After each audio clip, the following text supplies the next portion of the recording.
Hey guys, welcome to JPT. I'm Carson G and this is Just Plain Tech. In today's video, we are going to fix up this old computer's software. So let's say you had, whatever this came with, Vista. And you're going to wipe it and set up your own system on it. Today that's what we're going to do, except we are going to set up a quad boot on this, I think, 160 gigabyte hard drive. So this is only a 32-bit computer. It does have 64-bit capabilities, but it only has 1 gigabyte of RAM, and we all know that, like, a 64-bit OS probably needs at least 4 gigabytes of RAM to run well. So that kind of gives us the limit of only 32-bit operating systems and programs. So we're going to put 32-bit operating systems so that they will run to speed. Today on this computer, the Dell Inspiron 1501, we're going to set up a quad boot of Ubuntu, which will be its main system. Ubuntu will be its main operating system. What else was I going to do? Vector Linux, which is a Slackware-based Linux distribution. We're going to put that on here. We're going to put Linux Mint 19.3 32-bit on here. XFCE edition. And then we're going to put Puppy Linux Bionic edition 32-bit. So let's get into it.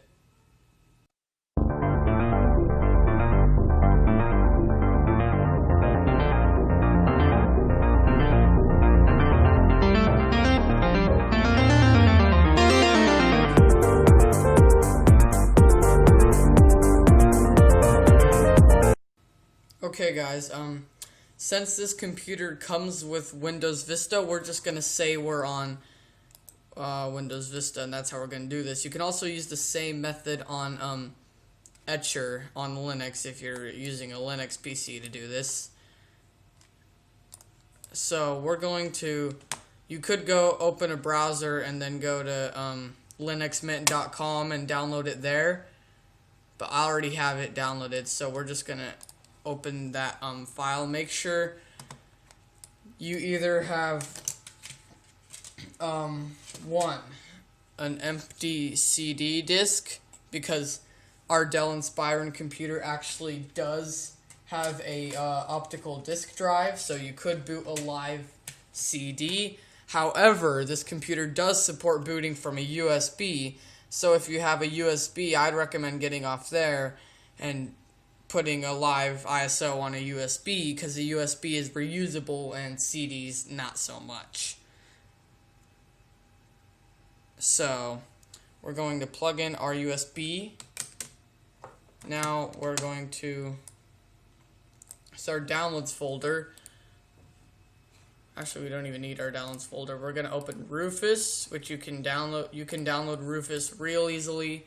Just go to rufus.ie and downloaded it. You probably want to get Rufus 2.8 for Windows XP or Windows Vista. You can get the latest version if you have Windows 7 or higher. So select our flash drive. We're going to select our ISO file. We're actually going to install Linux Mint 19.3 XFCE first, even though Ubuntu may be our main image. We're actually going to install Ubuntu last, because if Ubuntu's our default, then if we install Ubuntu last, Ubuntu will also install Grub, and then we can easily configure Grub from Ubuntu instead of having to reinstall it and go through all that pain. So that's why we're going to install Linux Mint, Slackware, Puppy Linux, and then Ubuntu. So yeah, if you still don't understand, I'll show you what we're actually doing. So I'll get back to you guys once this is done, and we're gonna install Linux Mint. Okay, so here's our Dell Inspiron. We have our live USB and or CD, whichever one you did. I did the USB. And now we're going to plug that USB into our device. Now we're going to turn it on, and now just spam F12. Depending if you're doing this on another computer, this may be different, but for the Dell Inspiron, it's F12. Spam F12, and we'll take us to our boot menu. Oh yeah. Well then, if it shows that, I need to get a new battery for this thing, but if it just shows that, then do F12 and any other key together, so F12 and S in this example. And I will enter my password. You probably don't have one, but I do. Okay, here we are.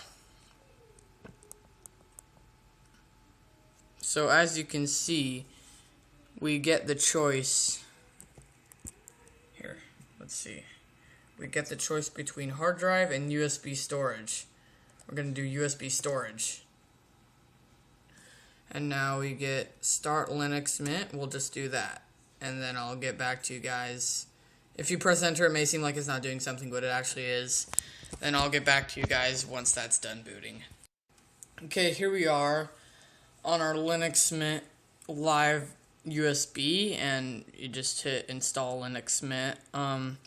We're doing Linux Mint XFCE 32-bit. Now, we will have to configure Wi-Fi drivers for this computer because it has a Broadcom Wi-Fi card, which isn't very well supported on Linux, so we will have to install our own custom drivers for that. Yippee! Anyway, so, just click yes, install third-party software for graphics and Wi-Fi hardware. Anyway, but since we don't have wireless drivers, if you can probably see down here, we actually don't have any internet options. Never fear, there's a fix for that. It's called the Ethernet cord. So this does have an Ethernet port, so we will plug it back in our Ethernet port. Now, as you can see, our Ethernet connection has been established, and we now have connection to our Ethernet. So now what we're going to do is we're going to install Linux Mint. So now that we're connected, we're just going to click continue.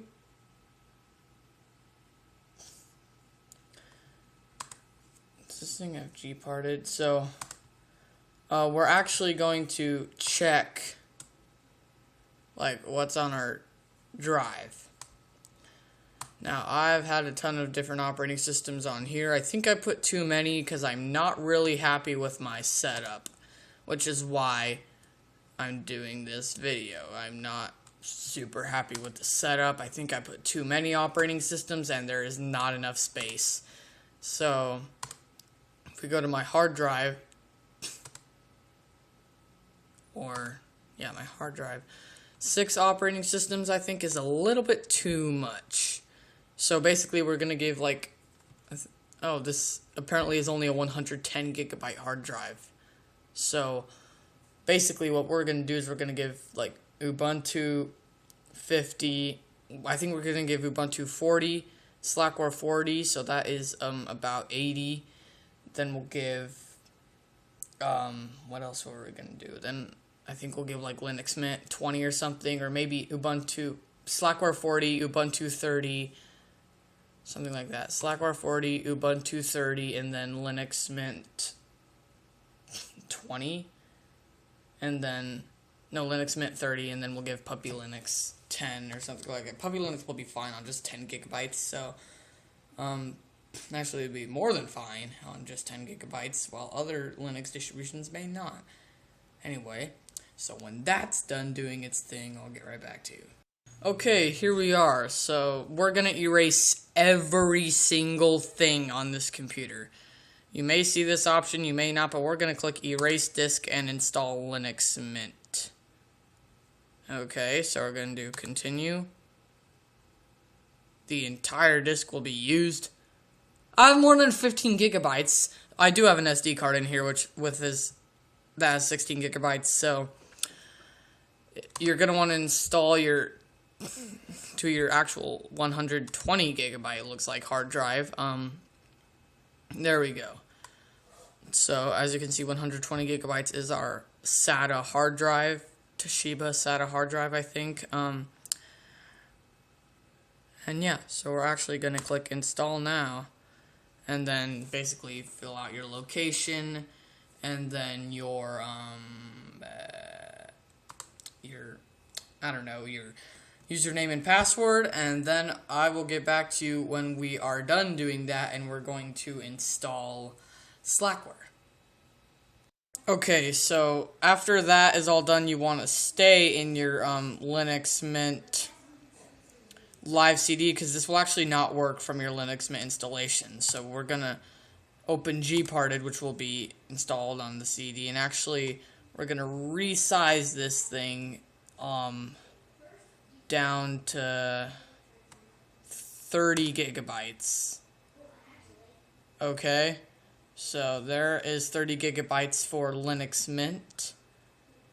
And now, since we can't actually make partitions, at least very easily, in Slackware, we're going to make a new empty ext4 partition about 40 gigabytes. And then that extra 40 gigabytes will split 30 to Ubuntu, and then 10 for Puppy Linux. Actually, 8 for Puppy Linux and 2 for Swap. So after you're done, just write down what partition number that is, because that's what we're going to install Slackware to. So, for example, I will get my computer or a notepad. I'll just use my computer. And then we'll write down what it is after. Okay, so again, once you have your Slackware USB formatted, ISO link in the description below. Use Rufus or Etcher or your other tool of choice on Linux or Windows. You're going to want to go to USB storage from your boot menu. So once you're there, you'll just click that.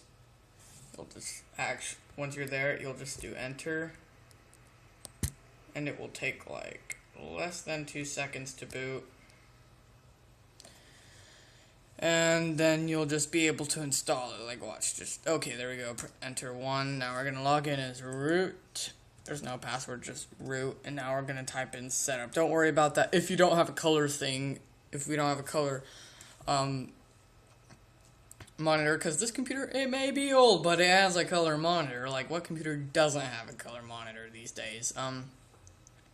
So we're going to do target, set up your target partitions, and so we're going to select dev SDA2, which is 39 gigabytes, ext4. It may be different for you, but that's what it is for me. If you're following this exact guide, it will probably be the exact same. So that will format, and then we're going to click install from USB. We're gonna do a normal standard installation. Don't, like, however it has it set up, you want to do it like that, because otherwise you may have some features like a software store that aren't available. Anyway, so now that that's used, we're just going to click continue. Oh, by the way, use the arrow keys and enter to move around here. We actually don't have FAT or NTFS. There's no Windows on here anymore. It's just that our SD card is FAT, so we're going to click no. It's a FAT32 SD card, obviously. We're going to install from a Slackware USB stick. Going to press enter. Since it's already in there, you shouldn't have to take it out or anything. You should find it. A Slackware package directory was found on dev SDB1. Okay, so we're just going to leave this all the same. Just press enter. Just make sure you do full, like that, full. So we're just going to press enter. And then I'll take you through the rest once that's done. Okay, so once it asks you if you want to make a boot stick or anything, just skip. And we do not want to install Lilo, like the worst. The Linux loader, also known as Lilo for short, is kind of an awful bootloader. Let's just do Grub. If if you can be able to just do Microsoft PS2 until a mouse, that it will recognize your touchpad, most likely, at least it will with all the computers I've installed it on, and it will. So, what am I trying to say? Yeah, basically just do that, because it will, you do want to load it at boot time. It will recognize your, just click no. It will recognize, just click OK. No. Yes, our hardware clock is set to local time. I will actually tell you guys how to set so the time is always correct and operating systems aren't changing the time all the time.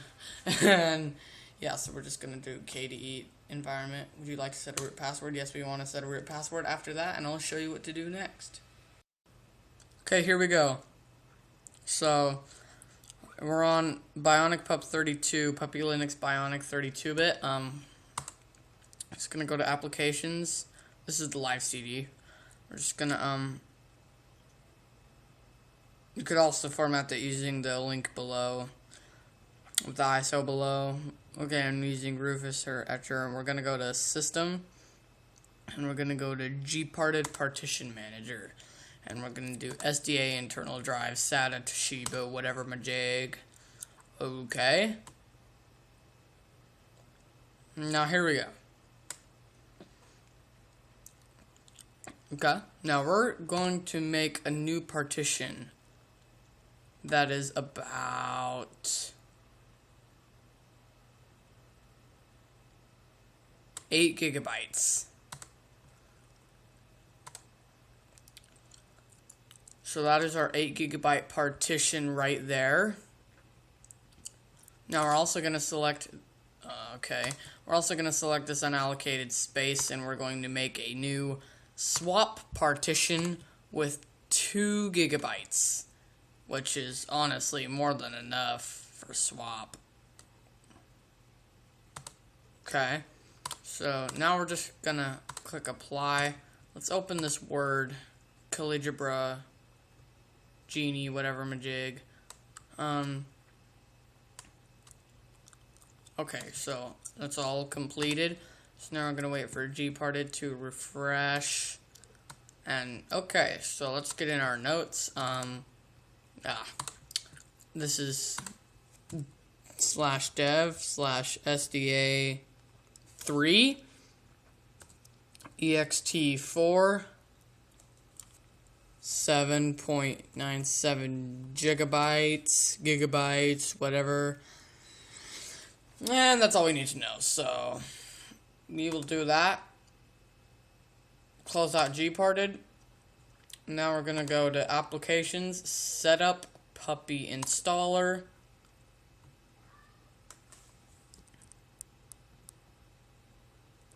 Okay, so we're going to do Universal Installer.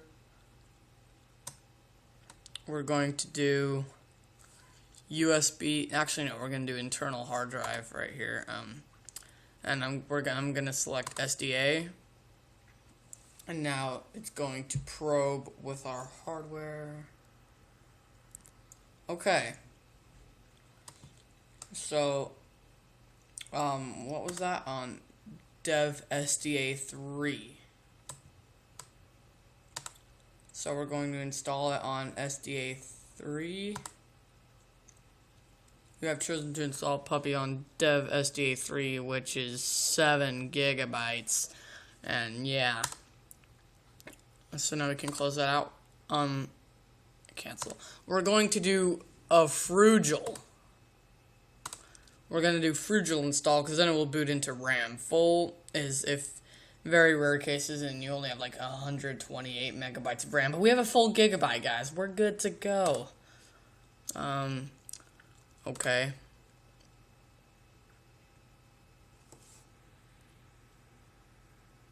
Alright. So we'll just name it UPUPBB 19.03 Frugel, whatever it has. So just keep it like that. And it will copy files to SDA3 and folder UPUPBB 19.03 Frugel. So yeah, we'll just leave it like that.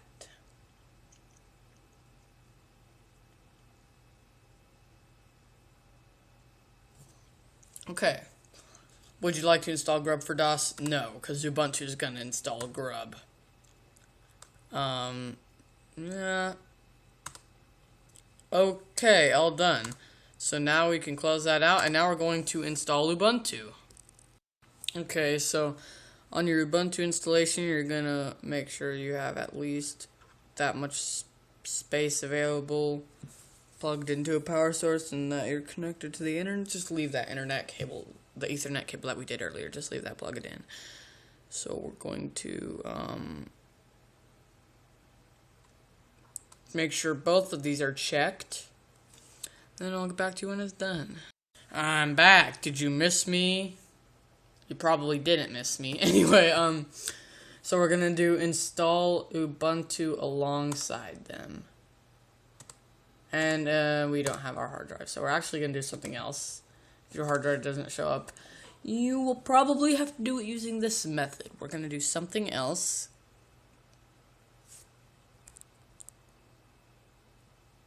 Okay. Now, this is our hard drive. This is Linux Mint. This is Slackware. This is Puppy Linux, and this is Swap, and we have all this extra space. Here's what we're going to do with that extra space. We're actually going to go down to something that says unusable. What? Oh, I know what this is about. We're going to have to forget that swap partition. And we're going to have to make an extended partition. So, we'll do that later. So, I think, we'll make a logical partition and actually make it 35. Okay, up here, make it 35,000 megabytes or 35 gigabytes. Our mount point will be here. Okay.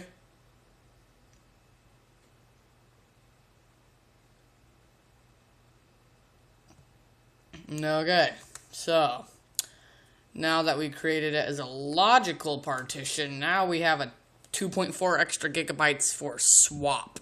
So, this dev SDB5 is where it's going to install Ubuntu over here. Now we have this free space, and we're just going to do a swap area.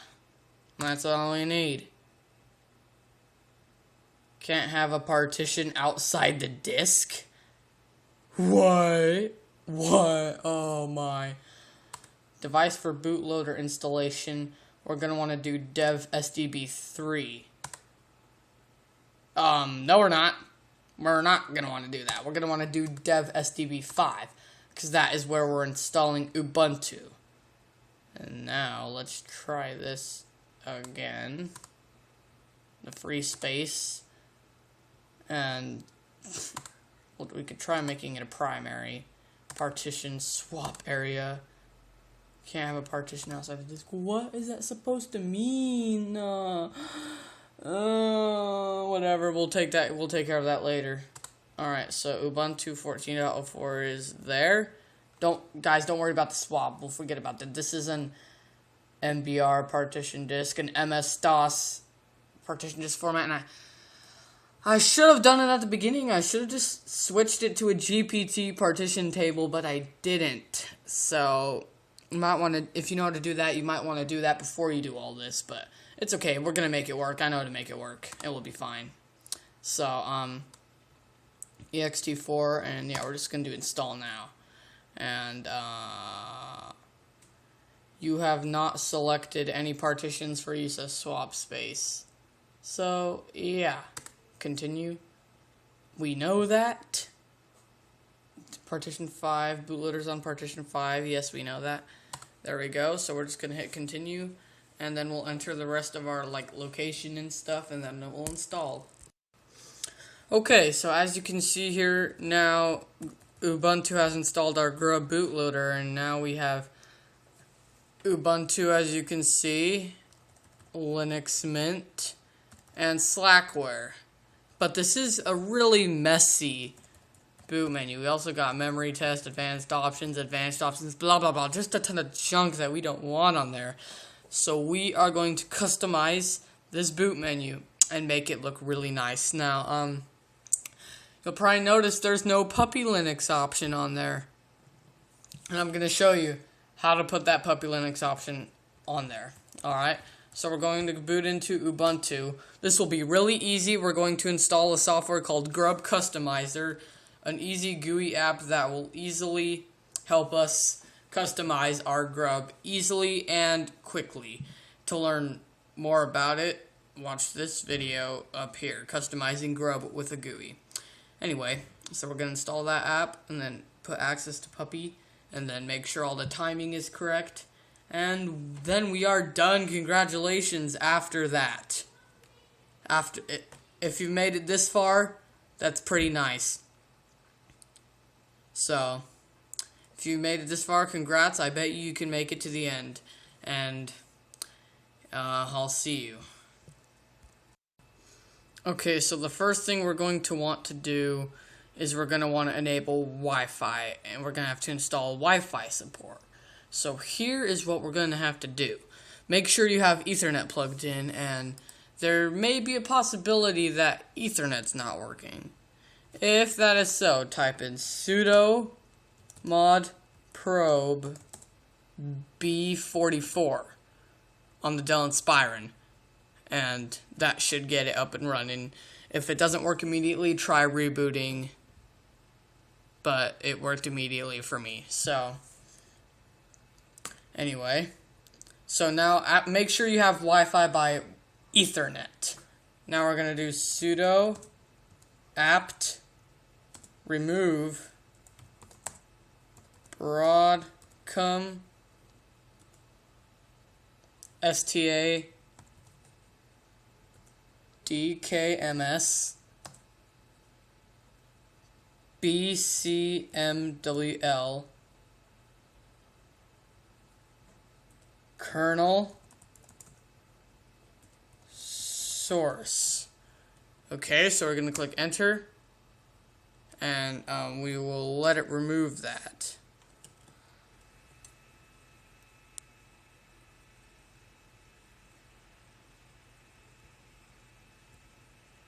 Okay, so that should be done within a matter of seconds, probably not more than a minute.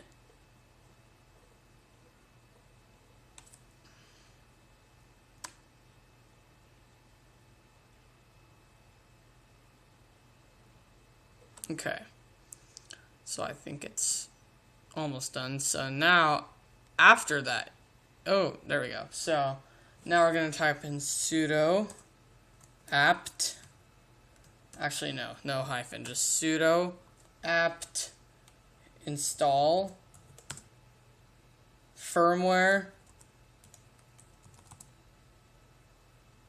B43 installer. Okay, now we're going to click enter.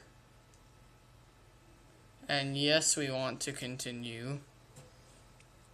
Alright, so that shouldn't take too long to finish. Remember, you should have Ethernet to do this. If you don't have Ethernet, then, or at least some kind of Wi-Fi connection. This may happen with your Dell Inspiron and you won't get Wi-Fi. If for some miraculous reason that's not the case and you immediately have Wi-Fi, good for you. Because I have to do this, and it sucks. Alright, so now we're going to reboot. So we can just type in reboot.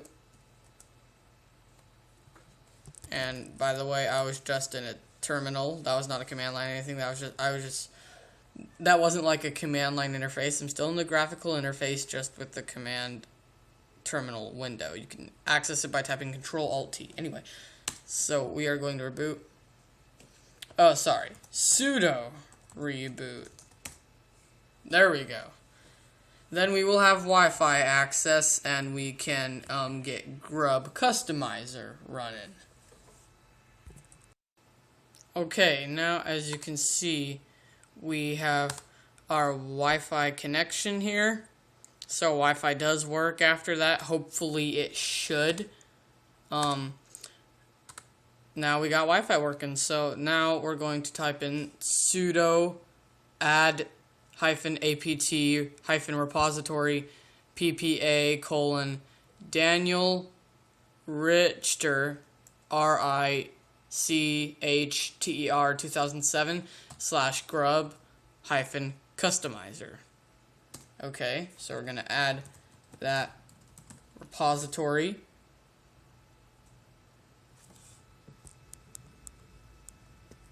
And we can click enter to add it.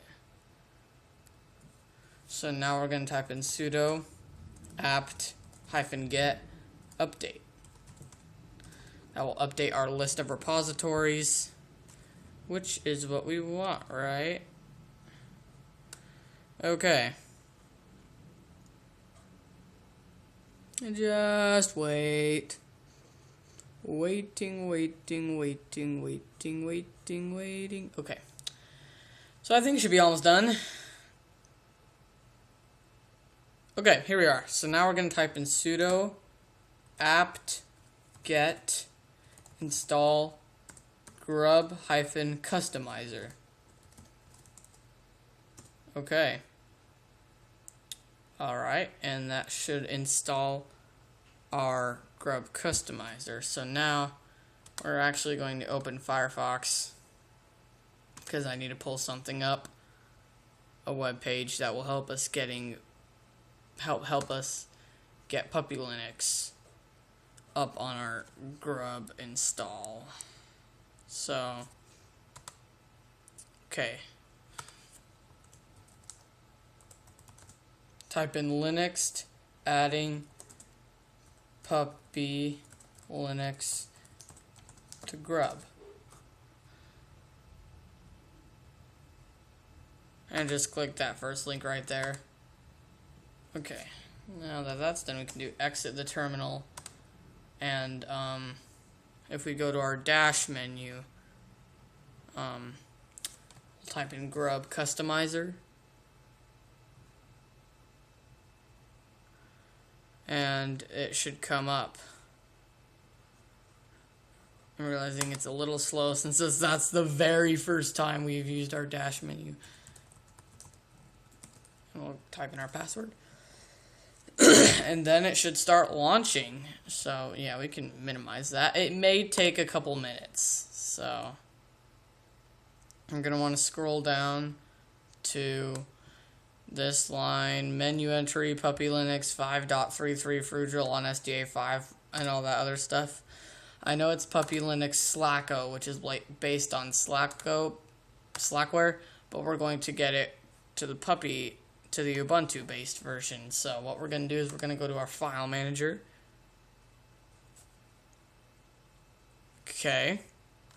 Now we are going to go to 8.6 gigabyte volume, since that's where we installed Puppy Linux. And now we have UPUPBB 19.03 Frugal. So we're going to click Properties. Okay, now we're going to copy that when we need to. So here we are. We're actually going to clean this up a lot.